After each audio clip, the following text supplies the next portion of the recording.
Mysteries and shadows in the darkest maze. Footsteps echo in the empty hall. Mysteries waiting on our call.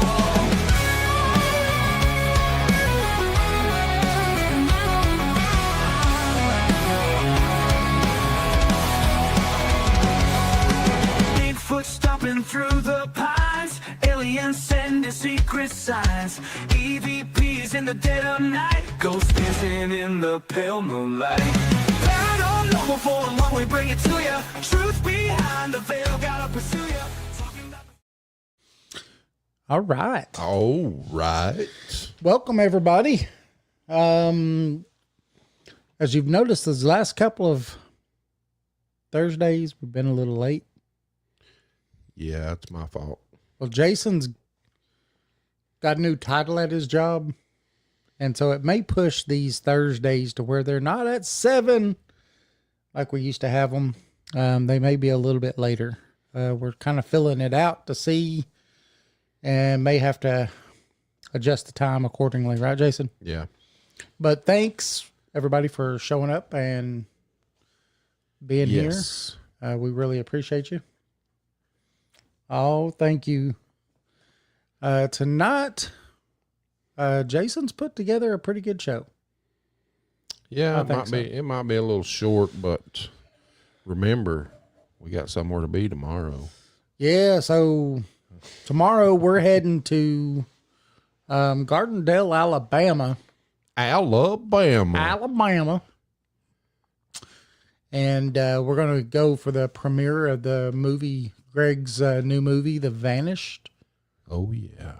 And I'm telling you, I've heard all the guys in this movie are just handsome as hell. I don't know where I've heard it from. Oh, I know where. I heard different. Greg told me. Greg told me himself. So I don't know. We'll just see, you know? Yeah. But it's going to be fun. It's going to be a full day. We're going to get there, and they're going to have speakers and all kinds of stuff. If you want to be with us, we will be live. Oh, yeah. We'll be doing live shows from there. Yeah, so pretty much almost all day Saturday, we will be live. And a lot of the guest speakers that are going to be speaking at the event are going to be coming around and making appearances on the podcast while we're live. Yep. So stay tuned. You will get some awesome interviews, and it's going to be a fun time. And then we're going to get to watch the movie after, or while we're doing that, we're going to figure out when this movie is going to go from this premiere to where you can watch it yourself. And I would highly recommend it because Greg does some really awesome movies, I think. Yeah. If you can still get tickets, it's almost sold out, but tickets are still available on our website, paranormal411.org. Just go click on the Relic Films link. Right at the top on the right-hand side. Or you can go to Eventbrite and buy your tickets. And I can't believe it's almost sold out. I know. It's going to be crazy. It's going to be fun. It's going to be a good time. I'm a little sad, though, because my wife is not going to be able to come with me. And it's going to be one of the first events that I've been to without her, except for when me and you, when we went to Crossville. Yeah. Yeah. So it was. It's not going to be the same without her. She is part of this show and does a lot for us. She does. And, my hair looks so good always because of her. You going to braid it tonight or tomorrow? She's going to braid it for me tomorrow, but that won't do me no good by Saturday. Have pigtails? No. No pigtails. Get you some pigtails. No pigtails. Hey, tonight, if we're going to be talking about firsthand cryptid encounters in the Great Smoky Mountains. Yeah, we've got a couple stories. I think we have 4. We took out the names just because. The Great Smoky Mountains don't feel like normal mountains. They feel ancient. And it's like the mountains are watching you. Right. You know, if you spent any real time out there, you kind of know that feeling. You know, it's a moment when the woods go quiet. Something just doesn't feel right. So tonight on the show, we're going to share some firsthand accounts. These are stories that were told by people who were actually there. Now, these aren't legends. They are not creepy pastas. Creepy pastas. That's right. You know, these are just encounters, and they still haunt the people who live there. Right. No, quiet is never a good sign. I'll tell you, Jason and I have been in the woods and it got quiet and it was very weird. That's a fact. It was really weird. Yeah. That did happen. Yes. It was when we was going to film the Witch's Circle, do that live there. Going from where we parked to where we filmed it was weird. There was no noises at all. It was crazy. Yeah. Now, this first one that Jason's going to talk about is called Something in the Trees. Something in the trees. You know, this story comes from a lifelong hunter in western North Carolina. So this wasn't someone new to the woods. This was a man who grew up in these mountains. He knew the animal behavior. He knew the sounds that deer make. He knew what bears sound like when they move through the brush. But what he heard that morning was none of that. So it was just before sunrise. He was sitting in a tree stand. He was waiting for first light. The woods were still, no wind, no birds. That's creepy. That's creepy. Very creepy. But all of a sudden, he started hearing footsteps below him. They wasn't fast. They didn't stumble. They was slow, even, and intentional. You know, at first he thought it was a deer, but then he noticed the rhythm. It would take 2 steps, pause, and take 2 more. But that's just not the gist of it. The smell hit him. A heavy odor like wet fur, sweat, and rot. He looked toward a clearing that was about 40 yards away, and something stepped out of the trees. We can play that button all night on this. It stood straight up, and he estimated it to be 7 to 8 feet tall with broad shoulders, with its arms that were too long to be a human.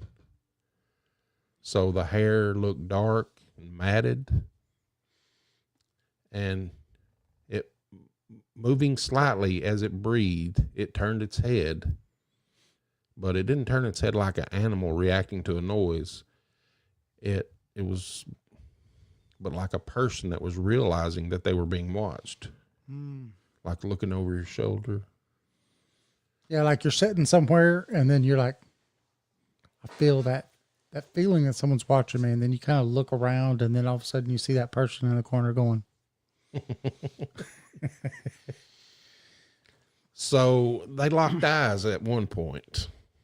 And later on, he said that in that moment, every instinct screamed one thing: don't move. So he couldn't raise his rifle. He couldn't even blink. Then after several seconds, the creature stepped backward into the trees. No sound, no crashing of the brush, just gone. So the hunter stayed in that tree for nearly an hour after sunrise.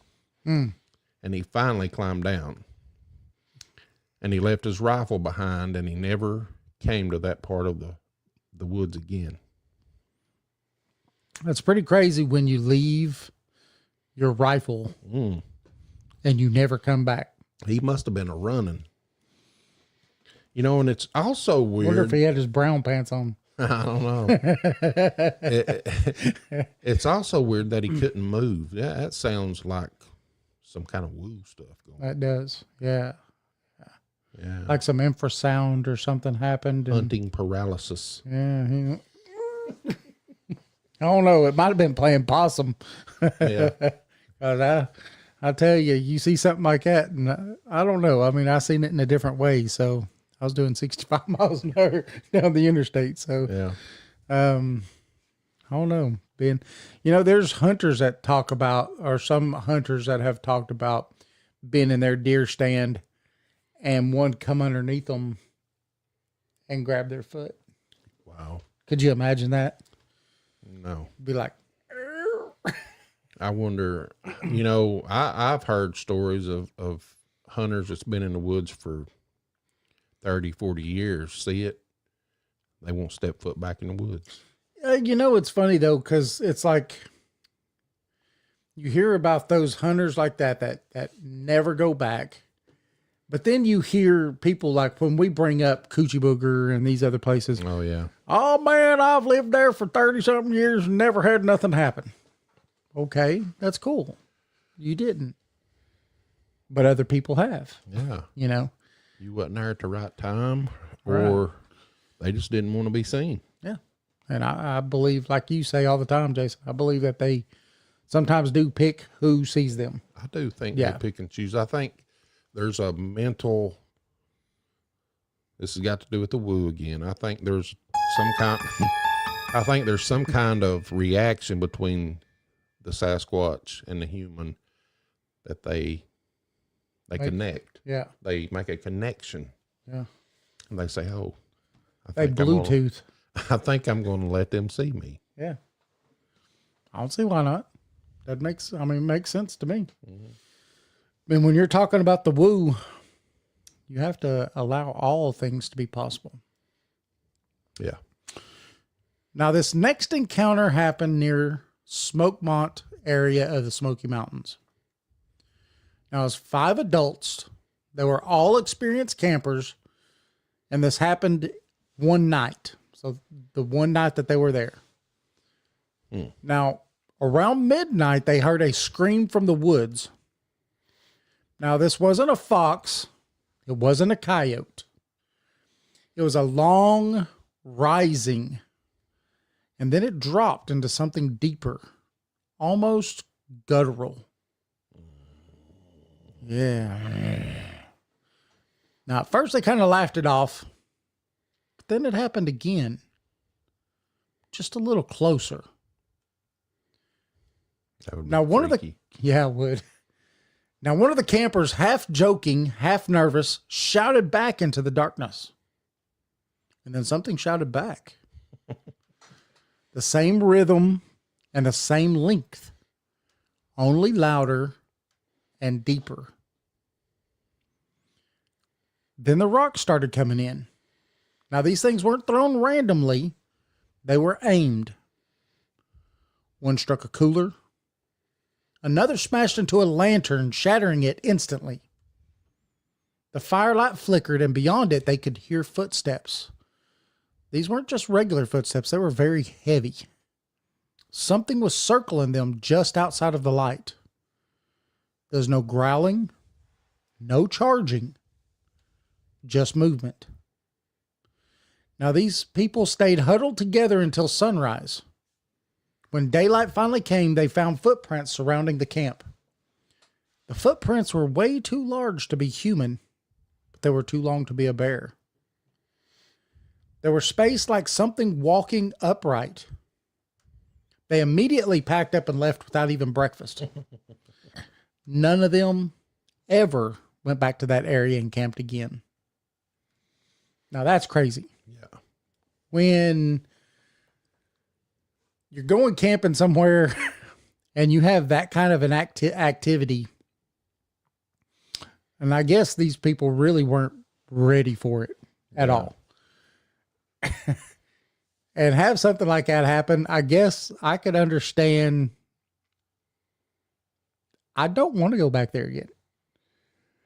But if you understand this phenomenon at all, the next time you go back, you may not get nothing. Right. They've moved on, you know?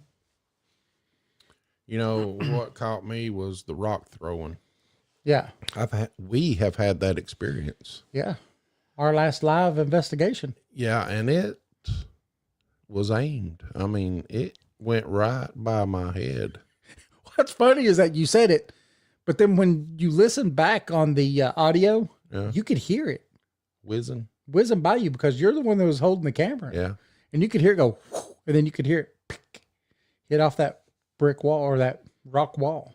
I don't know what it was, but we were at the Coochie Booger and something was throwing rocks. Yeah, definitely was. And it wasn't coming from up above because we had a roof over our head. Yep.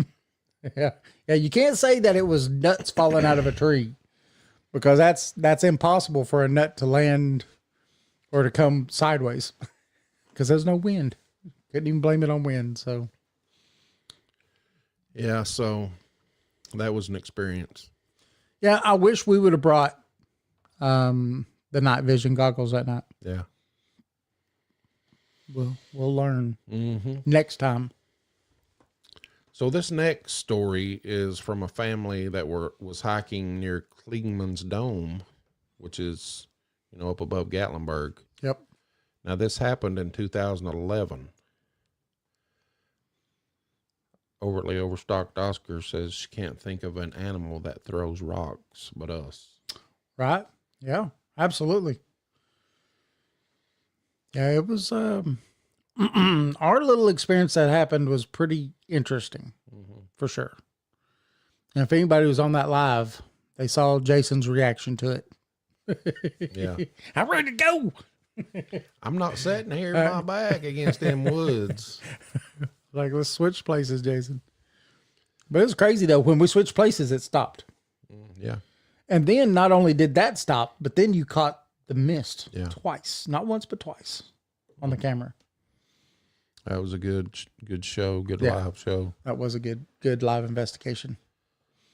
So, in 2011, this family was hiking near Kliegman's Dome, and they stopped to record some scenery.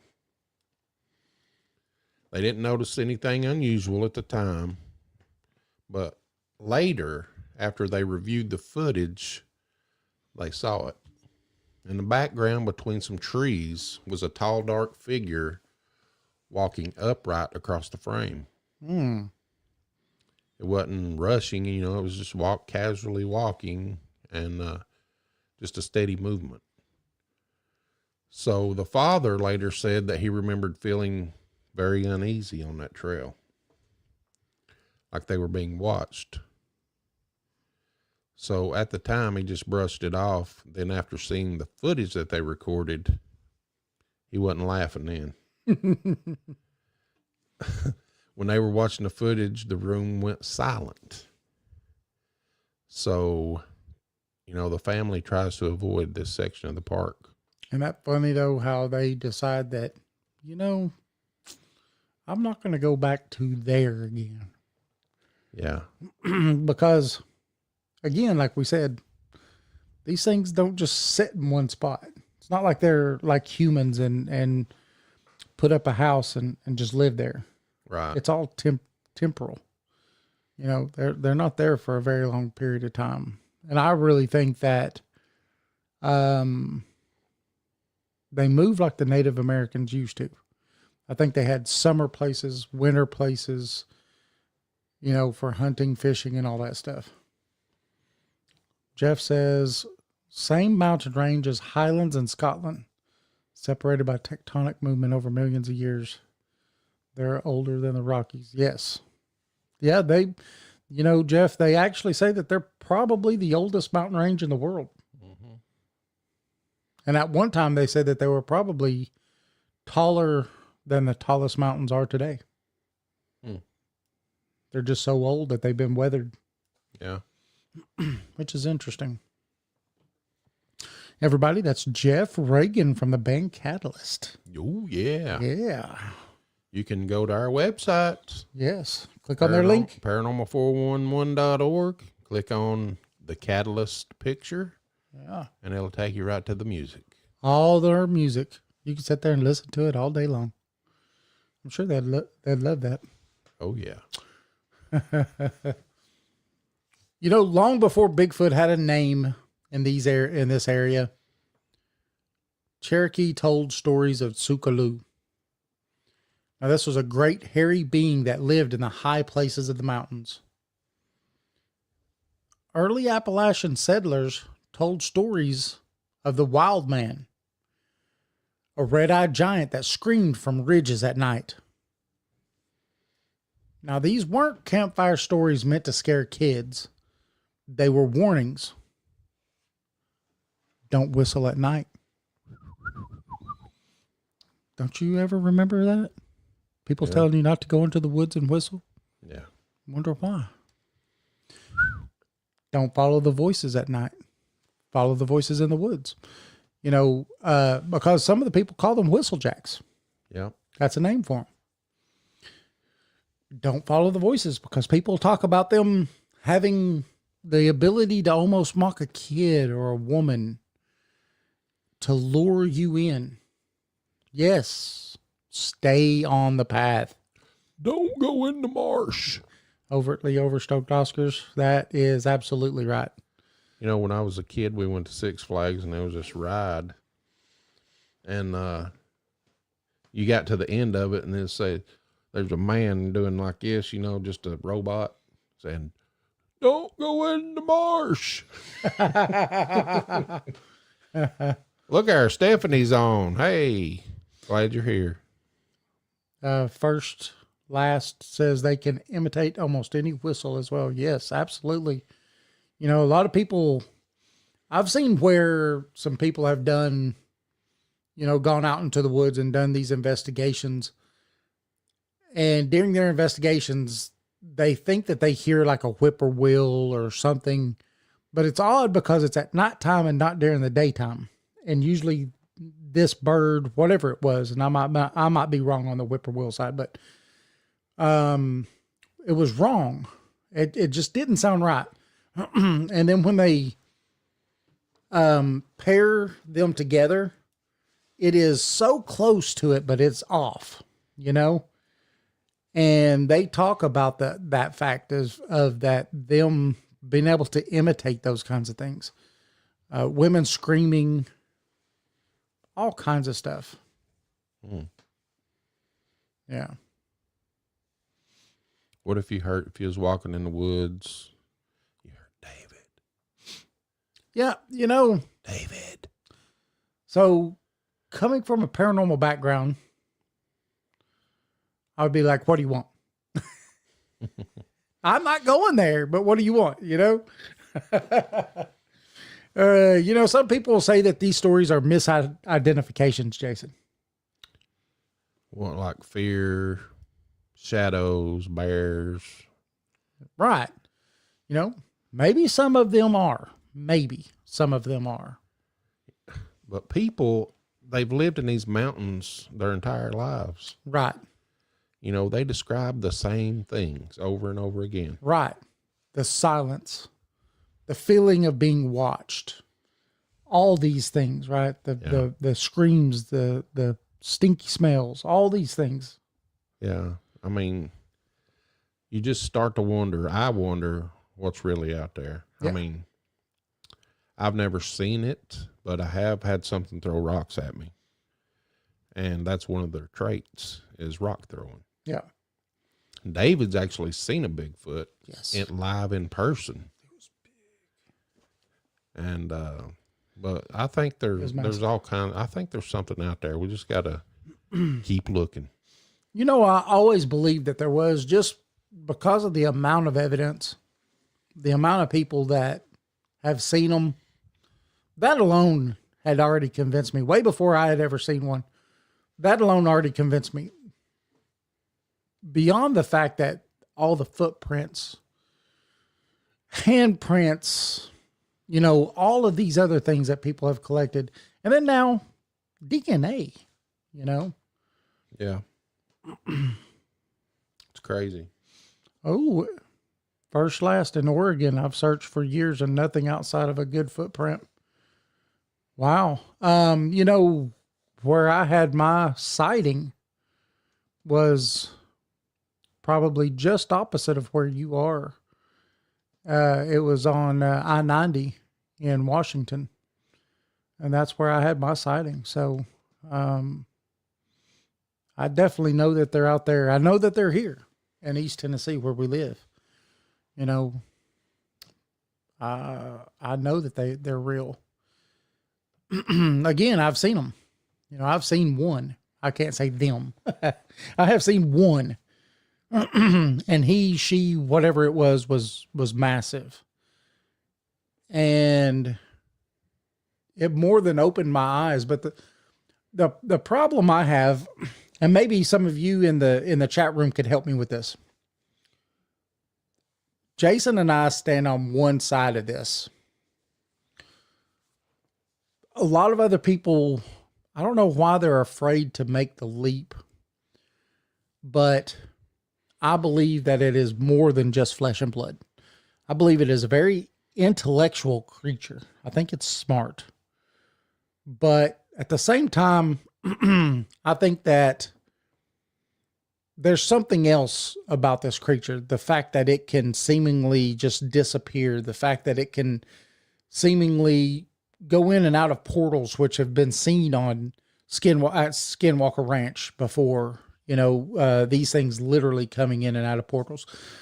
The fact that these things have been seen in correlation with UFO sightings, right? UFO sighting, and then bam, they see Bigfoot. Mm-hmm. A lot of weird things that happen around these creatures. You know, the Native Americans for centuries talked about the fact that these creatures stood in both worlds. They stood in the, you know, in the physical world, but also in the spiritual world. You have them where the natives talk about orbs that are seen with these creatures and around these creatures. How do y'all stand? Everybody in the chat room, how do you stand on this? Do you think, no, when we figure it out, it's going to be a flesh and blood regular creature? Or do you believe that that the woo that we talk about could be real? I'm just interested. I want to know what you believe, what you think. Yeah.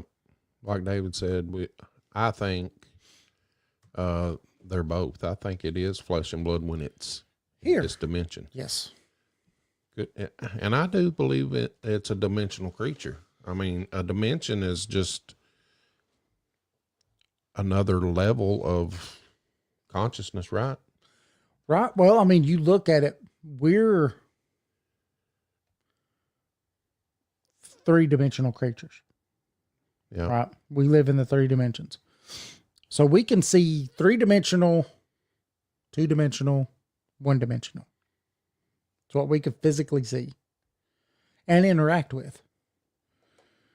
But we know science says that there is at least 11 dimensions. Yeah. First Last says they're on the side of supernatural. Sounds crazy, but not natural. Yes. Yeah. We're with you 100%. For sure. Yeah. We're able to see in the lesser dimensions from 3. I think this explains the ghost phenomenon too. I think that the spirit world is just another dimension. Yes. And it bleeds into ours. They can come in, go out whenever, you know. And it's just like the Sasquatch. Yeah. Overtly overstoked Oscars. You know, to be undecided is there's nothing wrong with it. Nothing wrong with it at all. That means you're still putting the pieces and trying to figure out, you know, what you believe in it. You know, I don't think that there's anything wrong with any answer at all, you know, at all. I really don't. I think that, we all have our own interpretations. That's why 5 people could see a crash and you get 5 different, explanations of what happened. Right. because we all see reality differently. I think that's true. Actually, the double slit experiment proves it, that we all have our own imprint upon reality. You know, I was getting somewhere with that 11th dimensions, right? If you live on the 8th dimension, guess what? You've got 7 dimensions under you that you can interact with. Too spooky for you? Well, you know,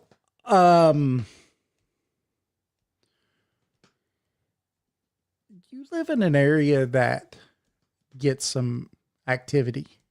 One of these days you could go to the Redwood Forest, or you could go, you know, somewhere that's not too far from where you live, and you could actually encounter something unknowingly. Yes, first, last. Yeah, double slit does show that, you know, we do have an effect on our reality. And that's why I believe really powerfully in manifestation and how we can manifest our own destinies, our own lives, and everything, because we affect our own futures. First, last, very spooky. Yes. You know, I just think that if Bigfoot does live in another dimension. Oh, and by the way, David Paulides is about to get a new movie out. And it's going to be all about what we're talking about right now. Every bit of it. And it's going to be about how he believes these things are interdimensional, alien something. But they're not just relic hominids that everybody else wants to believe. Yeah. He says all of his evidence points towards that. Well, you know, the scientific community, like Stephanie said, she believes, but she would like to have solid proof. Well, you know, I think with the eDNA and stuff like that they've done, and this is the way I feel about it, has proved consistently over time that these things do exist. eDNA has shown that every time they have taken this, the female mitochondria, for some reason, has always come back human. Every time. Mm-hmm. The male side has always come back unknown primate. But the scientific community says it was contaminated. Oh, it's contaminated because it should not ever have human in there. We've got cast of prints all over the place. Thank you, First Last. We really appreciate you being here. Yeah, thank you.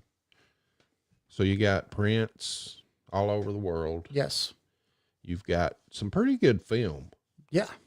I mean, but so. they you know, they don't claim it to be real. I don't know why. You got the Patterson Gimlin film. We even have a video on TikTok of one over here in Madisonville, Tennessee. Yes. That they actually took that video and had it analyzed professionally. And it was going across a tree line, and then it got down on all fours and just started humping. Yeah, it was going. The video's a little shaky. I can't remember who recorded it. Someone in Madisonville. Eddie from Legends and Lore would remember. But if you go to our TikTok, you can see that video. Yeah. Yeah, you're right. Overtly overstoked, Oscars. Any other creature footprints would be enough. Yeah. And I think one of the problems with that is the fact that you've had so many people that have been caught faking that it just contaminated everything. Yeah.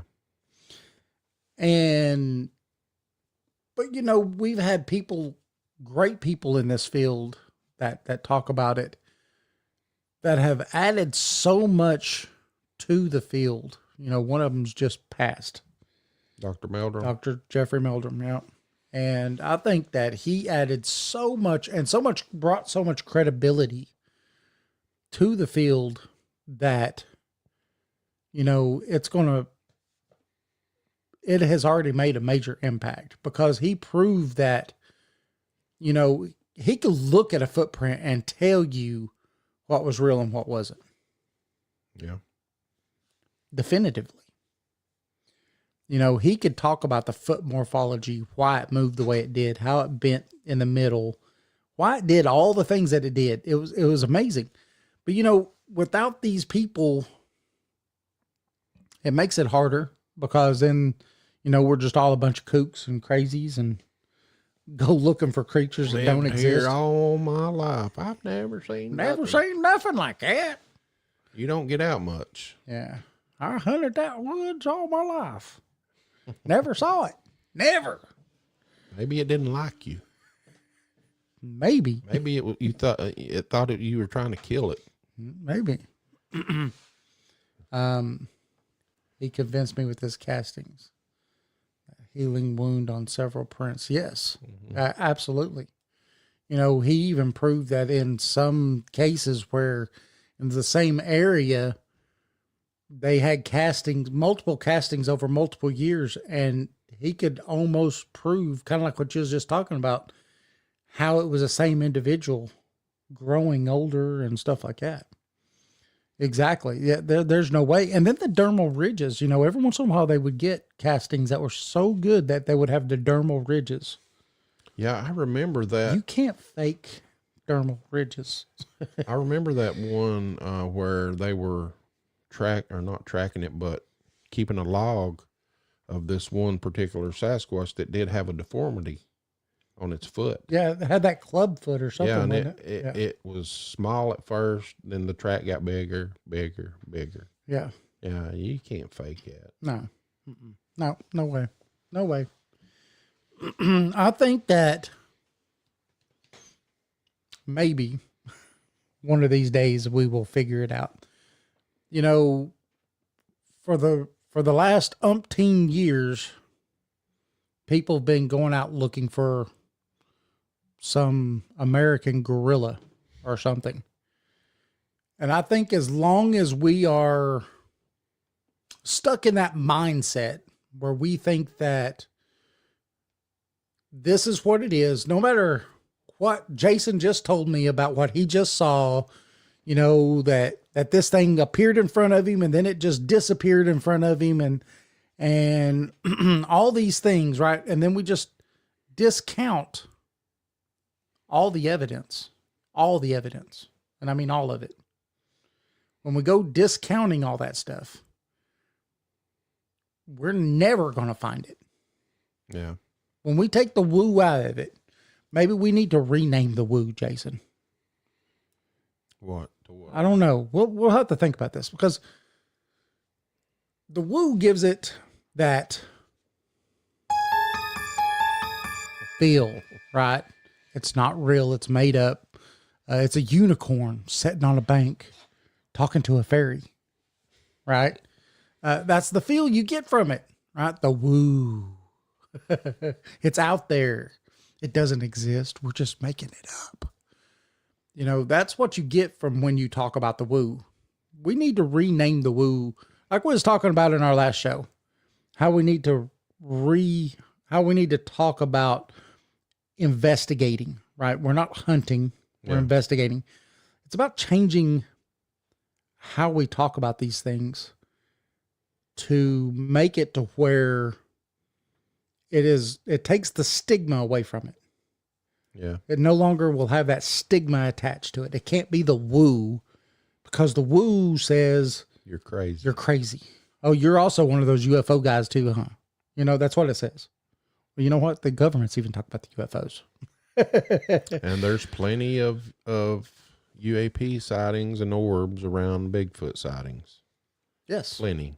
Well, and what's crazy is that it even goes back to the times of the natives, and they talk about it. just like aliens, actually. Exactly. I'm not going to say it's aliens, But it's aliens. but it's aliens. I don't know. I think that this is a subject that we could sit here and talk about forever. Yeah. You know, one of our first real guests on this show was a really good friend of ours. Is a really good friend of ours. Why did I say that past tense? I don't know. That's terrible. I'll stop that, Dave. He wasn't a good friend until he came on the show, though. Yes. So he is a good friend of ours now. Which is now a good friend of ours. And has been for years, right? Mr. Matt Sieber of East Tennessee Bigfoot. And I think that, you know, he's helped us along the way with a lot of this stuff. Because, you know, he's brought not only his experiences that he's had, but his son's experiences that got him into all of this. And all that he's been doing in this field for all these years.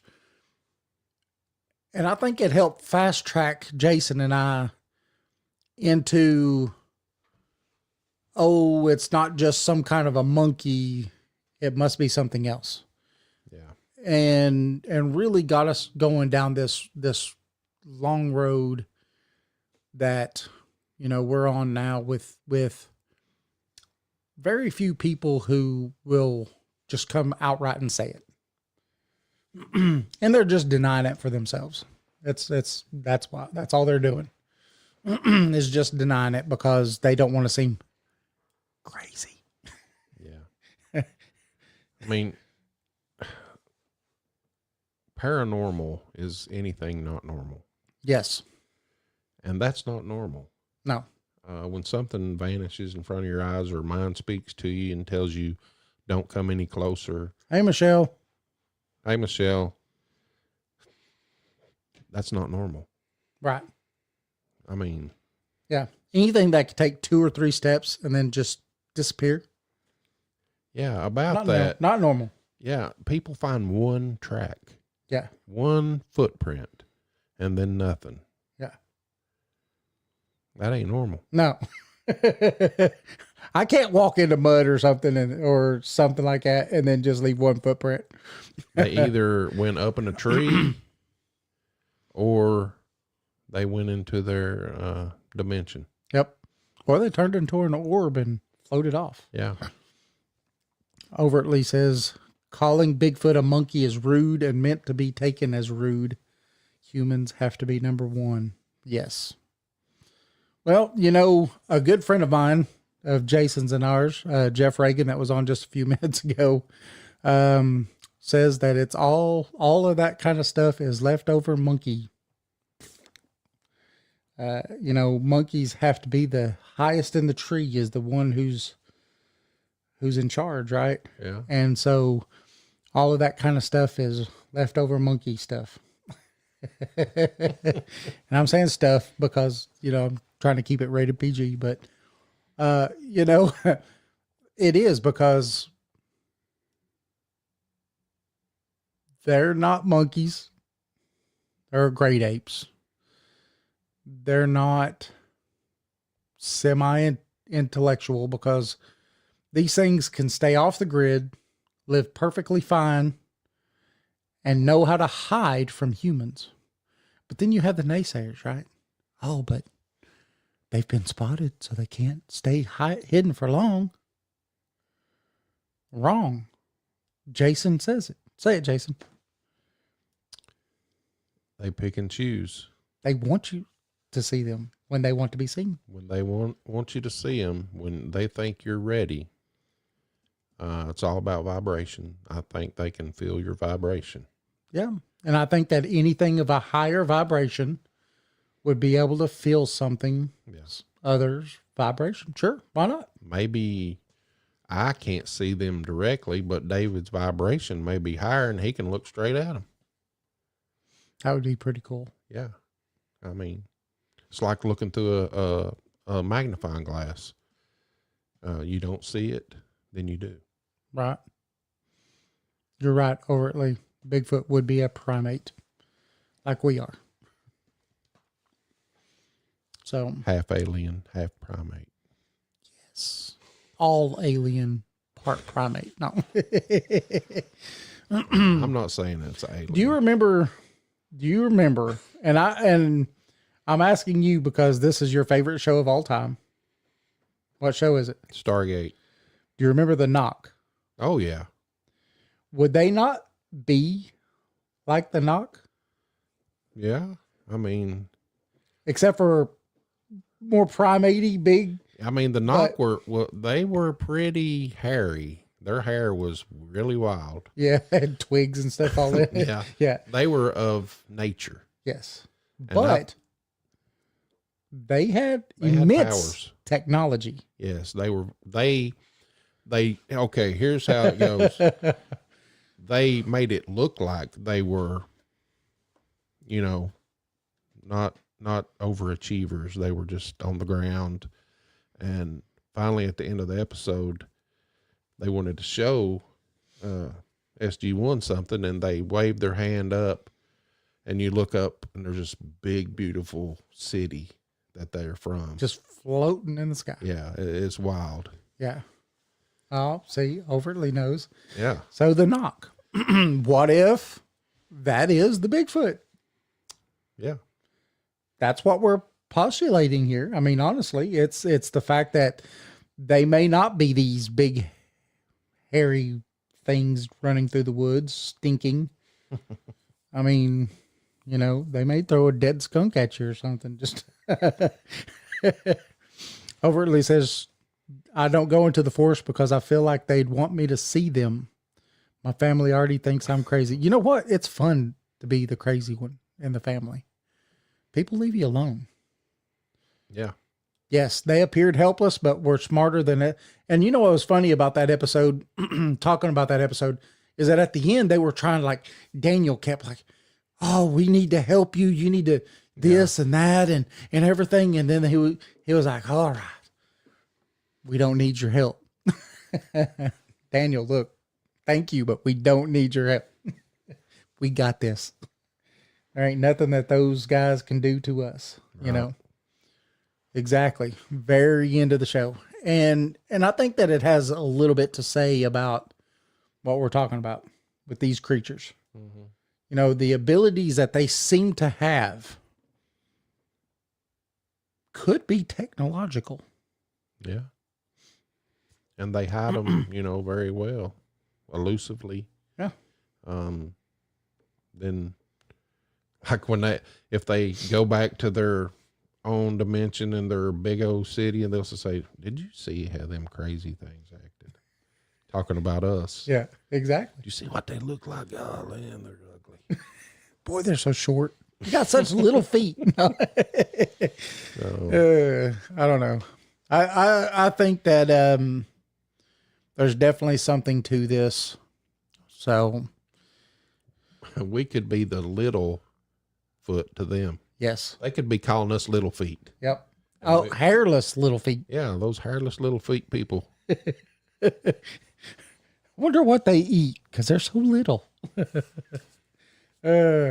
Especially in East Tennessee. Yes. Hey, Roger. Hey, Roger. How you doing, buddy? Well, hey, Roger, I tried to get a hold of your wife to try to see if we could get her back on the show again sometime. There you go. Pimp us out, son. Whoop, whoop.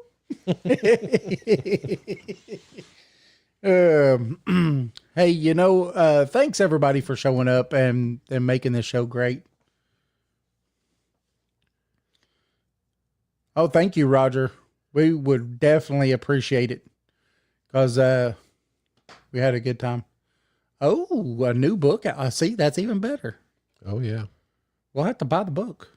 Yeah, I'll send her email. I've got her email. Okay. See if we can get her on. Yeah. What if the underground cave cities were built by us? Good place to hide. Yeah. Yeah. You know, here in East Tennessee, we have some of the largest caves. We've got 10-mile caverns just in Knoxville. You know, I was watching an episode on something where they now have found a cave system that's Dang, a That couple goes more books. That goes across the whole United States. Really? Yeah. That's what they think. That's interesting. Yep. I can't remember hardly nothing but what show it was. I just remember hearing it. A cave system that goes across the whole United States. That would be, I don't know. I think when I was, if I was seeing something like that, I would think that it would be almost man-made or made by somebody. A haunted house in a cave in Knoxville. We're going to have to look that up. Yeah. Yeah, Knoxville's got, and they're always, they're still mapping, but they've got 10 miles of caverns in, it's called the 10-mile caverns in Knoxville. And you could get a map and you could actually go in and spelunk and everything. So when I was a younger man and a little thinner and I could get into places I couldn't get into now, I used to love doing that stuff. I was younger, but I never was thin enough to go caving. No? No. Now, I did go to one cave down there on Polecat. A lot of people may know it. That's from around here. Is that the one that when you first go into it, it's just huge? Huge. Yeah, we went camping in there all the time. We knew the owners of the place at the time. Yeah. Now you can't get in there now. They won't let you go in there. We actually was walking back there to go caving. Jeff, myself, and a couple of other people were walking back in there to go camping. And we was still in high school, I think. I mean, we had our tents and everything, right? Didn't really know it was on private property. And a guy was walking his dog, and he had a shotgun.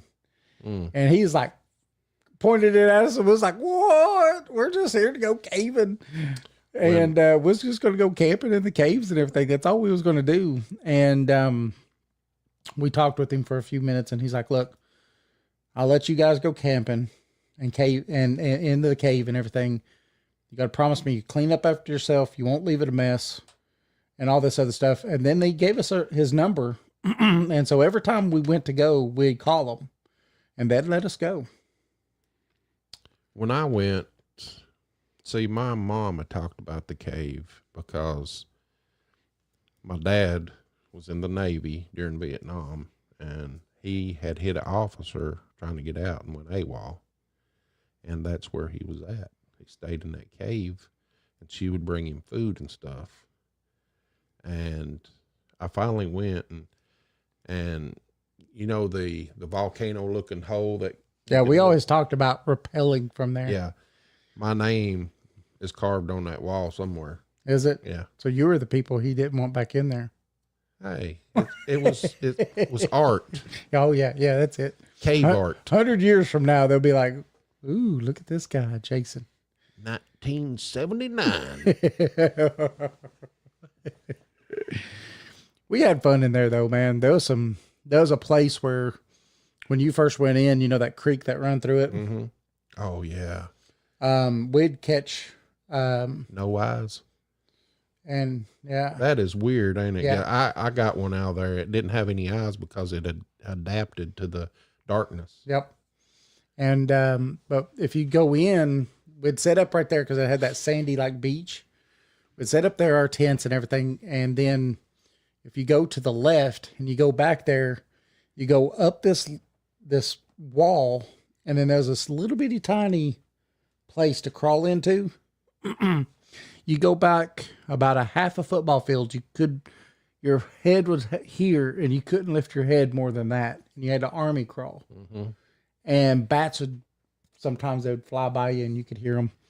And but when you went back over into that other side, it opened up to an even bigger cave back here. Did you get all the way to the end? Because it goes all the way to the river. That's what I had heard, but no, we had explored a little bit further back past that, but not much. Got many times, all the time, fool's gold. Did you ever get any? Yeah. Yeah, it was fun. It was a fun place. It was fun times. Just look at us rambling on about this blah, cave. blah, blah, blah, blah, blah. And everybody still said, Polecat. yep. Okay, you in Polecat. All these country people talking crazy stuff. If all you people that aren't Southern don't know what a polecat is, it's how we call it. That's what we call a skunk. Just let you know. Going spelunking, and she said, "No way." I've always loved it. I'll tell you, if you want a good way of going spelunking without the dangers of going spelunking, go to Carlsbad Caverns in Carlsbad, New Mexico. That place is amazing. Amazing. It is freaking huge. You could set out, and they've got a bat watching where at nighttime you could go there just as it starts to get dark and see hundreds of thousands of bats come out of those caves. Beautiful. And those caves are freaking amazing.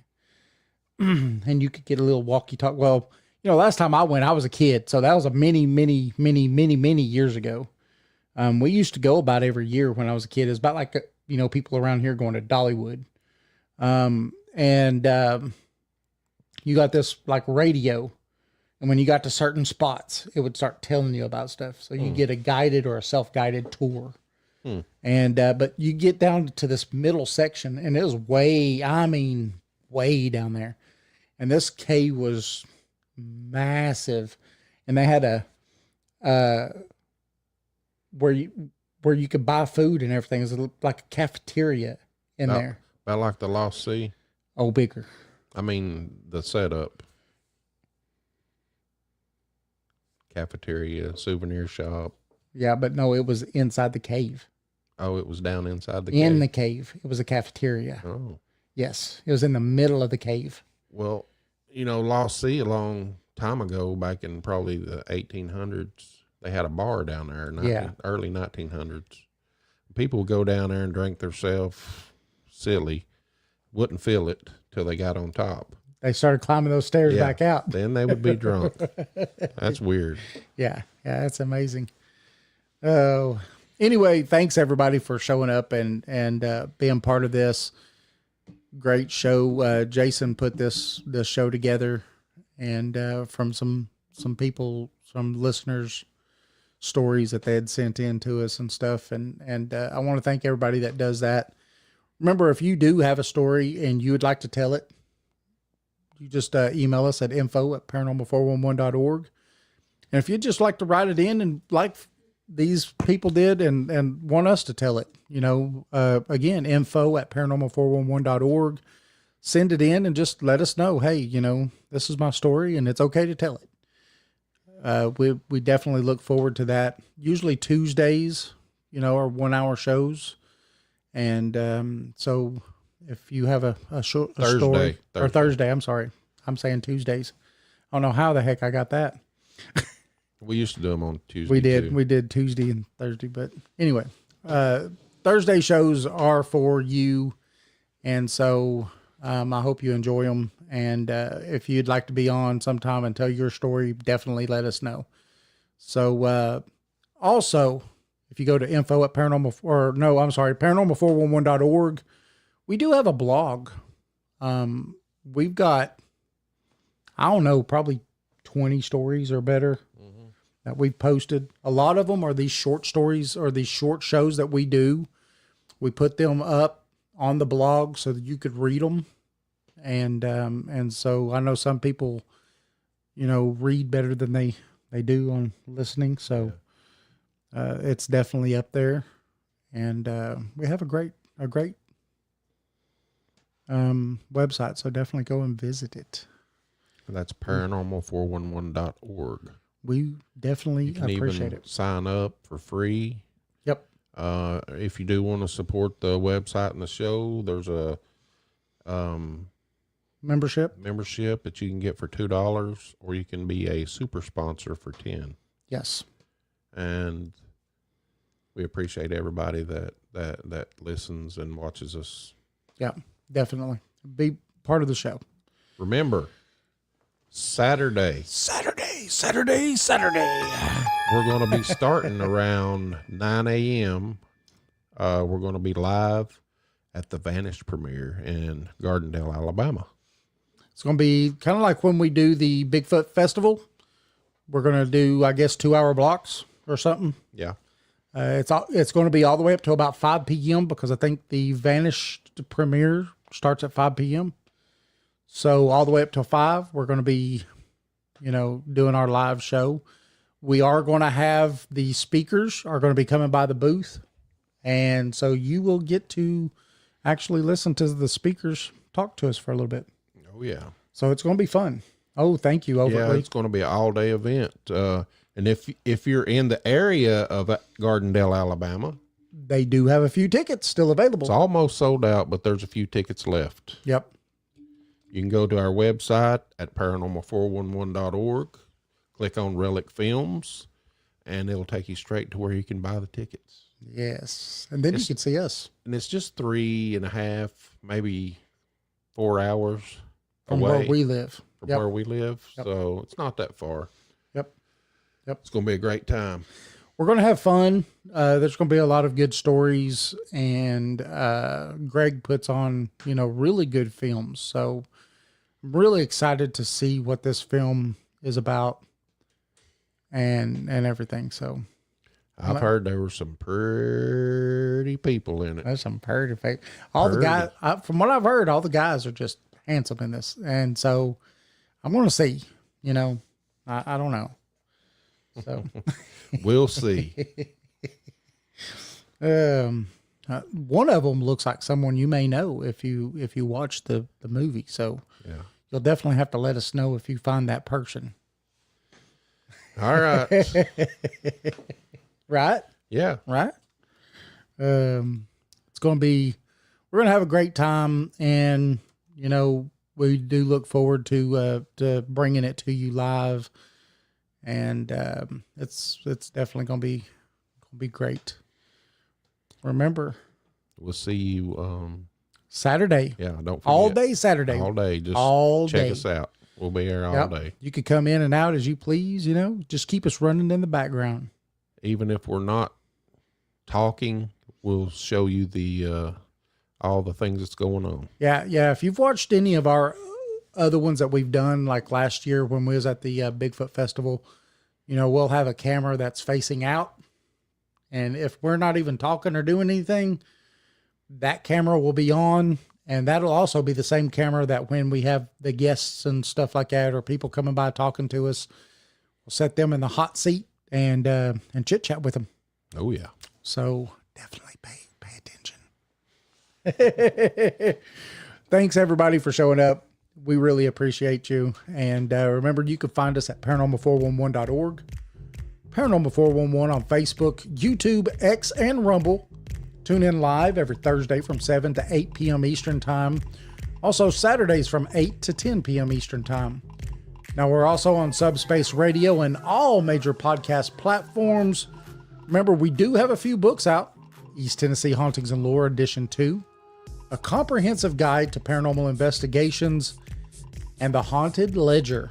Now they're all available on Amazon, or you could go to paranormal411.org and purchase the books. Join us. We look forward to seeing you on Saturday. Oh yeah. See you next time. Have a good night.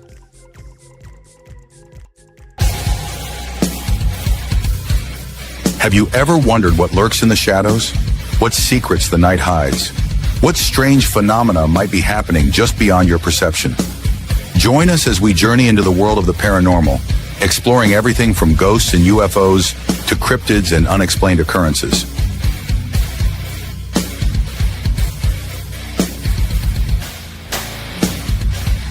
From haunted houses to all things paranormal, join us in the search for the truth behind the veil. Welcome to Paranormal 411.